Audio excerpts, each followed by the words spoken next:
Welcome to episode 88 of the Private Property Podcast. I'm your host, Zama Kumalo. It's a freezing day if you're in Gauteng. We're experiencing a cold front. They even expected showers later this evening. I do hope that you're, of course, staying warm wherever you are. And wherever you're watching us, of course, some of you are watching us on Facebook, Twitter, or YouTube. Remember, you can be part of the conversation by sending us any questions or comments on the topic we're talking about this evening. And on that topic, this evening, we're looking at 5 things to know about community schemes. Now, a lot of us typically buy our first properties into community schemes, but tend to not know some of the things we should be looking out for when entering into a community scheme. So some of the nitty-gritties that go into living in a community schemes, that is certainly what we're going to be exploring this evening. So things like understanding the financials, things like the reserve fund, or even special levies that could be raised, and certainly plenty more. So you do not want to miss this one. If you're looking to live in a community scheme, or you already live in one, perhaps you don't quite know how to navigate living in that community scheme, and you still have a few unanswered questions about who's responsible for what and how to mitigate certain issues. We know that there tends to be quite a lot of drama with living with a whole lot of people, of course, in one yard. So you certainly want to listen in on some of these tips and insights about community schemes this evening. And before we get started with our conversation, we are, of course, looking at the Private Property Guide. For those of you at home, if you're certainly not aware,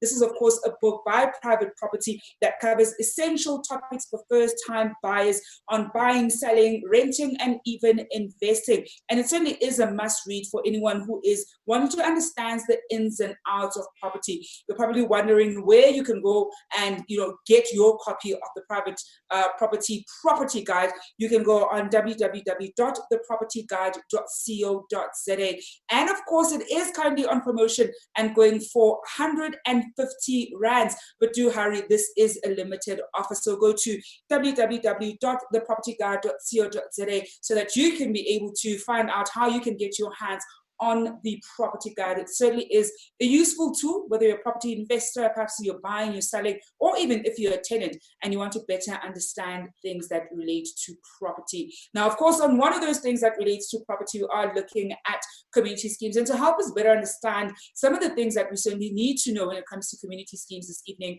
I am joined by Michael Schaefer, who is the founder of ZDN Fin. Michael, thank you so much for joining us this evening. Awesome, thank you very much for having me tonight. Certainly a chilly evening here in Joburg. Michael, I know we are freezing. I feel like we thought we're entering, spring, and we're settling into spring a bit, and then this cold front springs one on us. So we're back into the middle of winter, and of course we're in lockdown, which probably doesn't help much. But we're in level 2. Maybe it's some, this certainly gives us reason to breathe a minor sigh of relief. So we know that certain people are slowly going back to work. And of course, we're hoping that they're staying safe. But of course, Michael, this evening we're talking about community schemes. I think this is one of those things that so many viewers at home sometimes don't know a lot about, even when you're living in one. There's still so many things that you very likely don't know about. Perhaps let's go into the first thing that you'd want listeners at home to be mindful of, or certainly be aware of when it comes to community schemes. Yes, I think that's what you say is 100% correct. I mean, I think it's important to appreciate that, sectional title or community scheme living, I think, has become the preferred choice of living here in South Africa. I think people are downsizing. Large houses have gone out of vogue from affordability, security, that type of thing. So we're definitely seeing sort of densification, which lends itself to community living. It certainly is an ever-increasing grey market, and I think the average inverted commas, South African is living in a form of community scheme as it stands now at the moment. One thing that strikes me, I've been in property management for over 20 years. I've recently left Trafalgar, which is the largest residential property manager in the country, to start ZFin, which is a specialist finance sort of company, but focused on the community scheme space. But is that there's so much misinformation. Not many people know about sort of community scheme living, and there are different forms of community scheme living. There's the biggest is sort of sectional title bodies, corporate, and then you have homeowners associations, which are your freehold properties, and those can either be your old Section 21 non-profit companies or voluntary associations bound by a constitution. and then you've still got a small handful of shareblock companies. But they're all the same sort of setup. There's slight sort of differences in terms of the legality and the setup. But when it comes to, the practical nature of living, they're all much the same. But there's so much misinformation, as I say. A lot of people don't understand it. And as you correctly said, people buy blindly, into a scheme. They, I don't think it's necessarily helped by estate agents who don't take the time. Perhaps they don't have the capacity or the expertise to explain it. And so you find people, buying and finding themselves in situations that aren't sort of ideal. And, and I think the one point that I really want to make and stress to potential prospective buyers is to really do their research, before they put pen to paper, is just to, take a step back and to ask some sort of pertinent questions. What are we buying into? Is it a body corporate that we're buying into? Is it a homeowners association that we're buying into? Is it a share block company that we're buying into? And to take some time to ask some of the hard questions to the estate agent, or, be referred through to the managing agents. A lot of these schemes appoint managing agents to a lot of the administrative work for trustees, appreciating that all schemes appoint scheme executives, they're trustees or directors to run the affairs of the juristic entity, body corporate or homeowner association. And they typically then appoint a managing agent to do a lot of the administrative work and the heavy lifting, so to speak.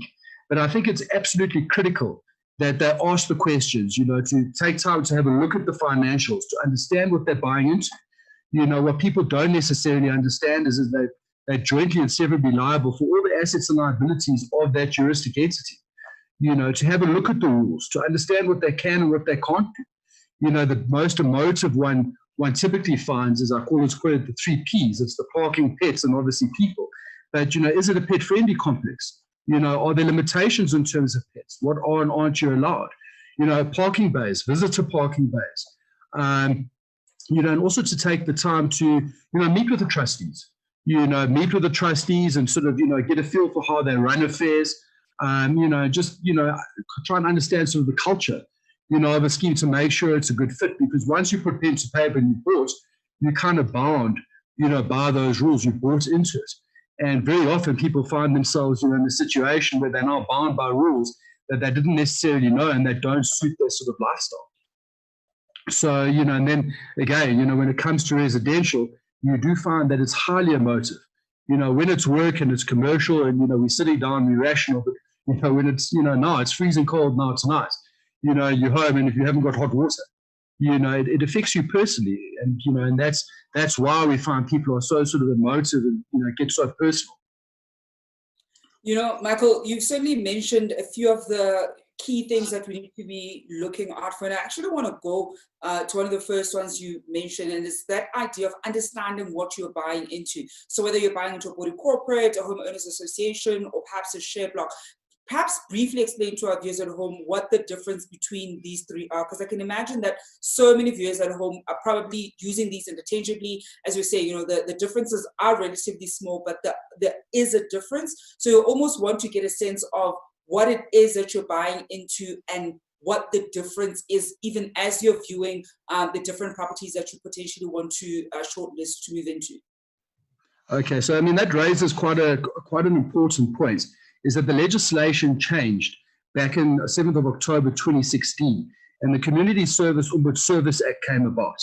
And what it did was, which was I think a fantastic thing, is it kind of brought in all these different schemes under one umbrella. Because as we said, you've got a sectional title body corporate, you've got an HOA, which is potentially a company, an NPC, non-company, non-profit company, you've got a share block, and they were directed by the Companies Act. You then had a body corporate, which was directed by the Sectional Titles Act, and now it's the Sectional Title Schemes Management Act. But the Community Scheme Ombuds Service Act is an umbrella legislation which has brought all schemes together as one sort of collective. And it's made the management and the legality surrounding them very similar, because practically they were all run pretty much the same, but you had different provisions of different legislation sort of directing them, which created sort of slight complications. So I think the important thing to understand is are you buying into if it's a share block, there are not very many share blocks. It was mainly the sectional, the timeshare properties that were initially sort of converted. A handful of them left typically in in the coastal regions, and the majority of them, and look, it's generalized comments, but the majority of them be converted to sectional title. So, I'm not going to concentrate on those. But I think, when it comes to body corporate, I think the thing to understand is that you own a portion, a section within the scheme. And I think it's important to understand exactly what you have bought. Are sections of your property exclusive use? Are they part of your section? Or they're not part of your section? Then we get things like median lines and that type of thing, which we need to learn about, whether it's section or title. If it's freehold, it's freehold. It's a homeowner's, but it's a freehold property, and you're just bound by the rules, that are applicable to the homeowners association. So I think the first thing is exactly right. What are you buying into? Is it a homeowners association or is it a body corporate? And I think the important thing then to do is to speak to your agent, and or typically, probably more importantly, your managing agent. Find out who the managing agent is. I can categorically tell you from my time when I was in the property management space, we'd welcome, prospective buyers phoning and asking for relevant information or pertinent information, and, rather giving them that information up front to try and preempt problems down the line. And also to give them an understanding. A lot of what we do, or with managing agents need to do, is to educate people, because people don't know. It's not something that we really know. I mean, I only got to know about sectional title and bodies corporate and that type of thing when I was probably about 25. And I'd already lived in sectional title, and unbeknownst to me. So I think it's important to ask the questions, to find out what you are buying into, and not to be afraid to ask and not to rush. Definitely not to rush.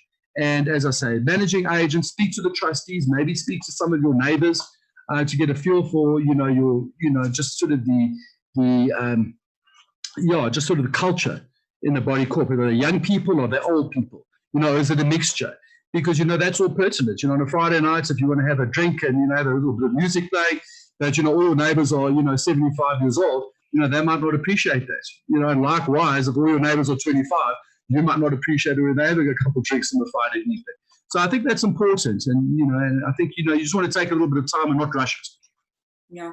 And you know what, Michael, you've certainly touched on quite a number of things that we're going to explore quickly after the break. And one of them was, around looking at the financials. Actually, I wanted to look at, why it's important to look at the financials, but also what are some of the key things you're looking for when you look at the financials? Because I'm sure viewers at home, you probably haven't looked at, the income statements or balance sheet of any company, never mind one of a community scheme. So you also want to just get a better understanding of what exactly you're looking out for when you're looking at those particular financials that are going to help you make the best decision around whether or not to buy into that community scheme or not. We're going to go for a quick break. When we come back, we're going to be exploring that. And I also want us to, look at the 3 Ps that Michael spoke about. So that's parking, pets, and people. We actually had a very brief offline conversation earlier when it came to pets. So I live in a complex where luckily we don't allow any dogs. I'm not much of a dog person, but he's a dog person. And, Michael was saying that you might find that you buy into a scheme and you've got 5 dogs and you find out that actually there are no dogs allowed. I can certainly imagine how heart-wrenching it would be to let go of your dog or try to give it to somebody, have somebody adopt it.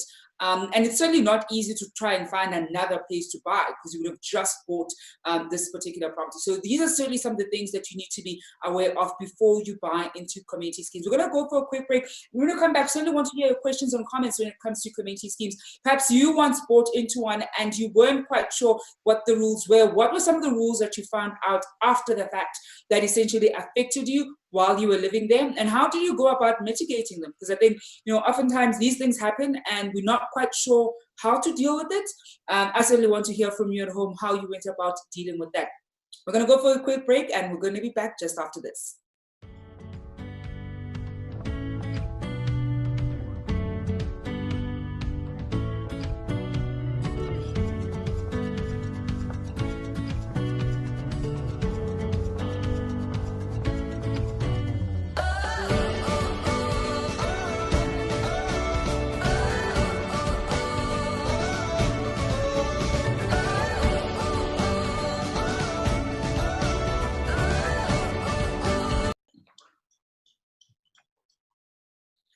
Welcome back to episode 88 of the Private Property Podcast. I'm your host, Zama Khumalo. This evening, I'm joined by Michael Schaefer, who's the founder of ZDN Fin, and we're looking at the 5 things to know about community schemes. Certainly is one of those things that you want to know about very early on as you're shopping around for different properties and shortlisting which one you potentially want to live in. And even when you're looking at an investment property, understanding what the rule of the community scheme that you're buying into is so important. And it's oftentimes, one of those things that we don't really ask about, we don't shop around and even differentiate what the different community schemes or how the different community schemes are run. So even one of the, the tips that Michael was sharing with us earlier was understanding the culture of the scheme. So you actually want to perhaps even speak to the managing agent or even the trustees to get a sense of how that scheme is run so that you pick up on the culture. But Michael, before the break, I did say that I want us to explore the aspect of financials. I mean, this is one of those things that can be very intimidating.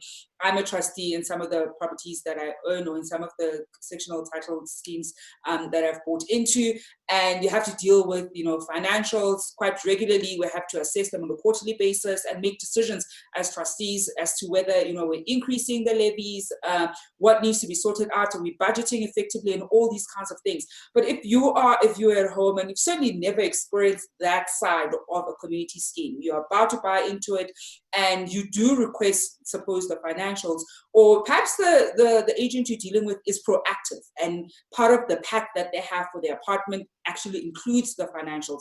What are some of the key things that we're looking out for when we're looking at the financials of a community scheme? Well, I think you want to have a look at what surpluses and what reserves the scheme has. So the legislation did change in 2016. It splits the levy into 2 components, where you've got an administrative levy and a reserve levy. So very simplistically, your administrative levy is just your break-even budget. That's if you're spending R1,000 a month, you need to collect at least R1,000 a month. That's very simple and straightforward. But it's given a little bit more direction to the reserves and the surpluses that are accumulated in the scheme. And this is primarily towards sort of sectional title. And I think it's very important because prior to that legislation, there was very little direction to scheme executives as to how to budget. And so what you found was that it was left to the discretion of the trustees as to how they prefer to budget. So a lot of trustees, some trustees might prefer to budget lean and mean and then raise special levies down the line when big maintenance projects were required.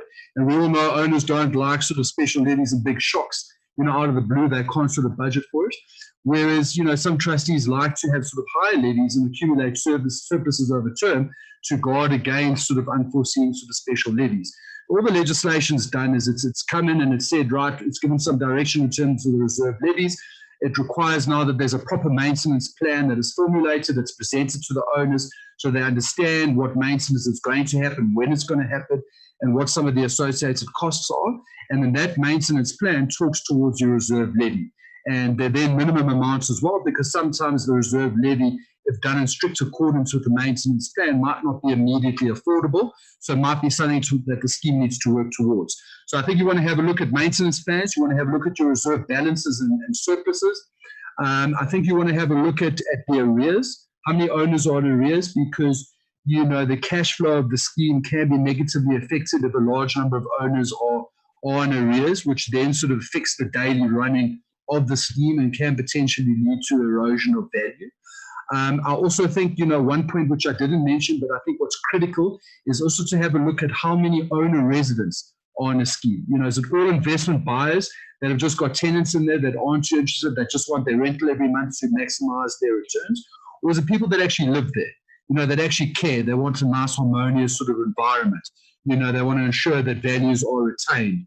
They want it to be comfortable. So that's something that's very important to have a look at. And I think that's it. But I mean, the financial, reviewing the financials and, they're not overly complex. But I think it's absolutely critical, appreciating as well that when you buy in, you are jointly and severally liable, for all deficits or liabilities of that body corporate. And likewise, you share in the surpluses of the body corporate as well. So you want to make sure that it's in a healthy sort of financial position to guard against sort of special levies down the line, and also to make sure that it's well maintained, that you're living in a decent sort of environment that's comfortable, and that, that most importantly, the value of your investment keeps abreast at least inflation or appreciates, and it doesn't depreciate. Michael, I've heard so many horror stories about special levies being raised because the body corporate didn't effectively plan for some of the maintenance that would need to be done further down the line. And you find that, now a very major paint job, for example, has to be done. And we all know how expensive exterior painting can essentially be, especially the bigger the complex or the estate is. And you find that the special levy can be so high, even if it's for a 6-month period. If you're certainly, suppose, a property investor, even if you're living there, it does eat into the budget that you have for that respective property. And I think the other one that one of the other things that you mentioned that I think is certainly with, bringing up again is understanding what the owner-resident ratio is. Because as you've certainly pointed out that, if there are owners staying there, we certainly look at the property slightly differently because you're setting roots. You're probably thinking of, having your family there. So you're also just taking care of your investment better versus when there are quite a high percentage of tenants who are living there who perhaps are only there for a year, so are not motivated to look after the collective area that certainly as residents you're going to be sharing. So those things are certainly one of the things that I think we probably do take for granted when we're, shopping around and comparing which complex or estate to move into, because we don't quite know what are some of the, I'll say, factors we must be looking at to decide whether this is good for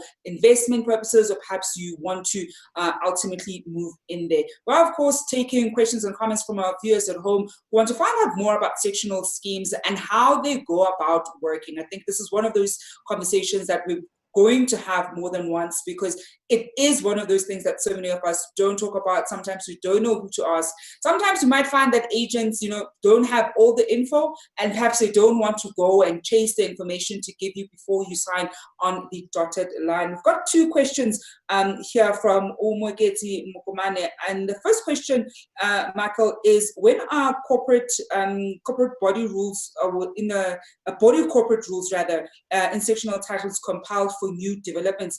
Mogeti says that when I asked my agent for them, he said they were not drawn yet. No, that's incorrect. So they're prescribed rules. So in the event that they're not tailored rules, the Act does have a set of prescribed rules. But what you typically find is that the developer or the body corporate in its early stages will customize and tailor a set of rules. And, and I think I also think it's critical that, a scheme reviews its rules every 3 years. To make sure they're kept abreast of the owners in the scheme. And, the owners can easily change the rules. It's a process to follow. It requires a special resolution, adequate notice needs to be given, and, the owners sort of, look-see, deliberate, and, they either pass them or they don't.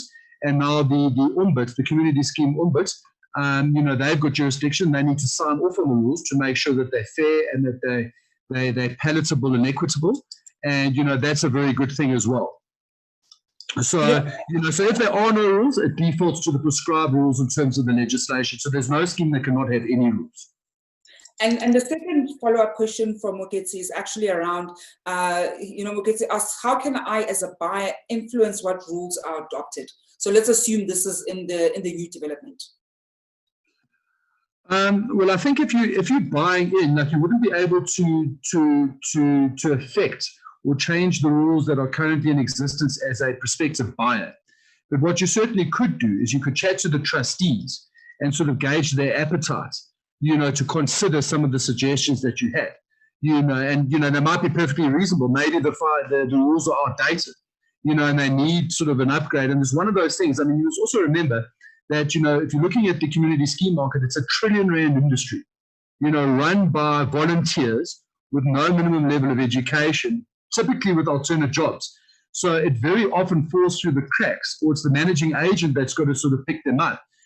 So you might find that if it's a prospective buyer that has a look at the rules and they might say, geez, these things are outdated. We need to get with the program now. And they might just sort of, egg the trustees to say, well, right, let's do a review of the plans. I'd say not the plans, of the rules. And then it's a question of, just following through the process, taking it to the owners and letting them vote on it and vote in or out. Yeah. Michael, one of the 5 things that you mentioned that we should know about community schemes is finding out who the managing agent is. Perhaps take us through why that's important and how to assess whether they are a good managing agent or not. I mean, you've certainly had quite a lot of experience. You work for the biggest managing company in the country, and certainly have amassed quite a lot of knowledge when it comes to what are some of the best practices and the ways to pick up if the managing agent is actually a really good company, or it's just we'll say a fly by night. They're really just there to collect their money and are not as active in making sure that the scheme is run effectively and efficiently. Zama, that is probably the most important thing. Out of everything we've discussed tonight, I think your managing agent is critical because they're the custodian of their relationship. They're the ones that are managing the affairs. So I think the first thing you want to do is you want to make sure that they're registered with the estate agency at Fair Board and they've got a fidelity certificate. I think that's the first thing you need to find out before you do anything. And then I think the second thing you need to do, because that's a legal requirement. So anyone who's not registered with the estate agency at Fair Board and they don't have the fidelity certificate, that should set alarm bells ringing very quickly. The second thing you want to have a look at is you want to make sure that they're registered, even though it's not a legal requirement. I'd suggest that you make sure or you check whether they're registered with NAMA. That's the National Association of Managing Agents. So as I say, it's not a legal requirement. So it is a voluntary body, but it's gained momentum and it's the biggest organization of its type for managing agents. And, and there's a code of conduct, that all their members sort of subscribe to. And I think it just gives a little bit of legitimacy that if there's an issue with the managing agent, you can escalate it. And you generally find that the more professional, inverted commas, managing agents do belong to them. And, and I think that's important. And then, for estates, your larger estates, which are typically homeowners association, freehold properties, there's an association called ARC. And that's the Association of Residential Complexes. So again, that isn't a legal requirement that you belong to either NAMA or ARC, but I'd strongly suggest that you make sure that your managing agent belongs to either one or both. And then the non-negotiable is that they have a valid fidelity certificate because they're not allowed to legally trade without that. And I can tell you now, there are plenty fly-by-nights without valid fidelity certificates. And when you hear about the funnies, it's generally one of those. So I think that's absolutely critical, absolutely critical. Michael, we've got a question here from Uteboho Mongale, who asked something that we briefly covered earlier on, but I actually want you to maybe make a distinction, a particular distinction. Uteboho asks, is a homeowners association the same as a body corporate? So perhaps what's the difference between the homeowners association and a body corporate? Okay, so the homeowners association it's typically, so on a body corporate, you've got one juristic entity, and all the owners own sections within that body corporate. So like your flat, for argument's sake, would be a section, okay, and you would then own common property. So you would own an undivided share in the common property. That would be the walkways, that would be the boundary wall, that would be the swimming pool, so on and so forth. And you'd have exclusive use sort of common areas. And it's one juristic entity. That's it, and you're a member of it irrespective. Whereas when you look at a homeowners association, you typically have freehold properties. So you'd have a house, so you'd have a stand, and that would be in the homeowners association, but you'd own everything in that stand. So it would have no relevance to the body corporate.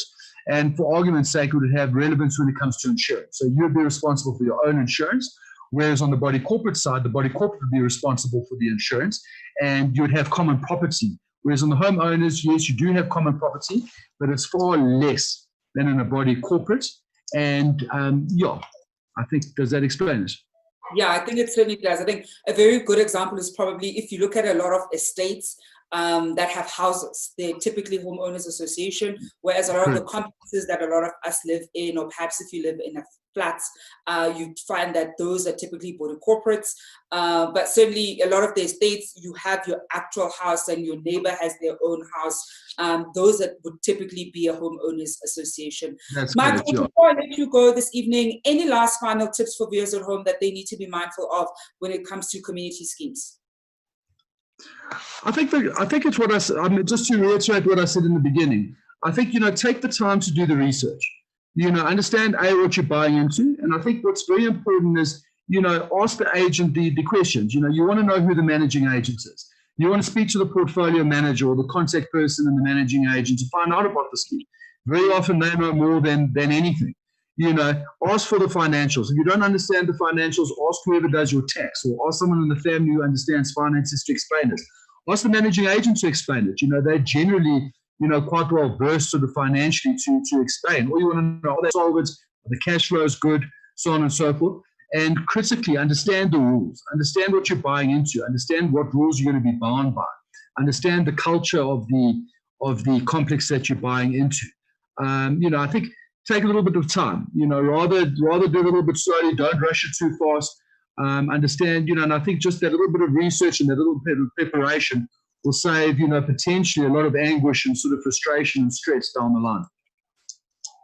Michael, we are going to leave it there this evening. Thank you so much for joining us. Thank you so much, Olga. I really appreciate that. And thank you to the viewers. And that was Michael Schaefer, who's the founder of ZDN Fin. And of course, if you want to find out more about this, you can go to our website on www.privateproperty.co.za. Or, as I said earlier, you want to get yourself a copy of the property guide, because this is actually in chapter 4 of the property guide, which really does outline, the different things that we've certainly spoken about, the difference between the different types of ownership. So whether it's homeowners association, a body corporate, or a block scheme, those are some of the things that you'll certainly look forward to when you get a copy of the property guide. Remember, if you want to find out how to get it, where to get it, you can go on www.thepropertyguide.co.za, and it is going for 115 rands. It is, of course, a special offer right now, so you certainly do want to grab it while stocks last. Michael, we are leaving it there this evening. Thank you so much to our viewers at home. Thank you very much. We are back again, of course, tomorrow evening at 7 o'clock, right here on the Private Property Guide and the Private Property Show podcast, rather. You can see I'm already thinking a lot about the property guide, but we certainly are back on the Private Property Podcast with myself, Zama. And as usual, I do hope that you're staying home, staying safe, and this time also staying warm. We're back again tomorrow evening. Hi, I'm Brian Kepper. I'm a 10-time South African motorcycling champion. My family and I have chosen to live in Fourways. There's some really great suburbs in our neighborhood. There's a lot of families living in the surrounding areas in places like Lone Hill and Cedar Lakes. What draws people to Cedar Lakes is that it's so close to the Broadacre Shopping Centre, Cedar Square and Fourways Life Hospital. Lone Hill is a major draw card for many families. It's got some great smaller commercial centres and some fantastic schools like Crawford College.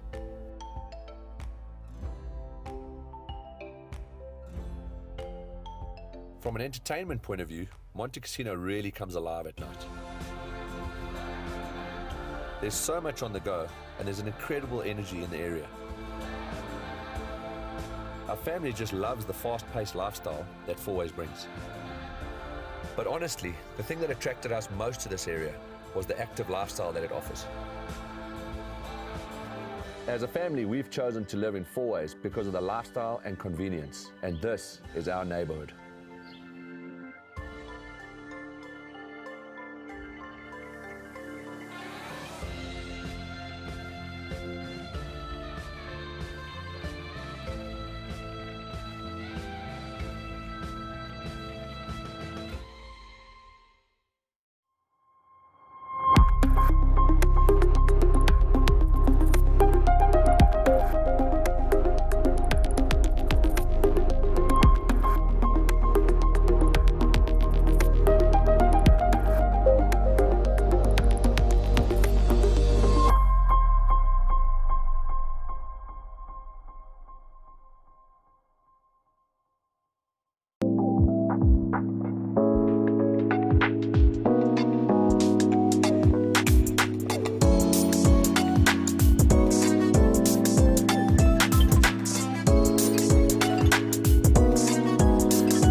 tips for dealing with the bank. So perhaps you're renting in a property where it is run by a body corporate. Understanding the basic calculation, income minus expenses, and you want to be left with a positive income. It is a very tough game. It's not easy at all. To stay ahead of knowing exactly what your clients need, what their teething issues are. Have a joint move-in inspection.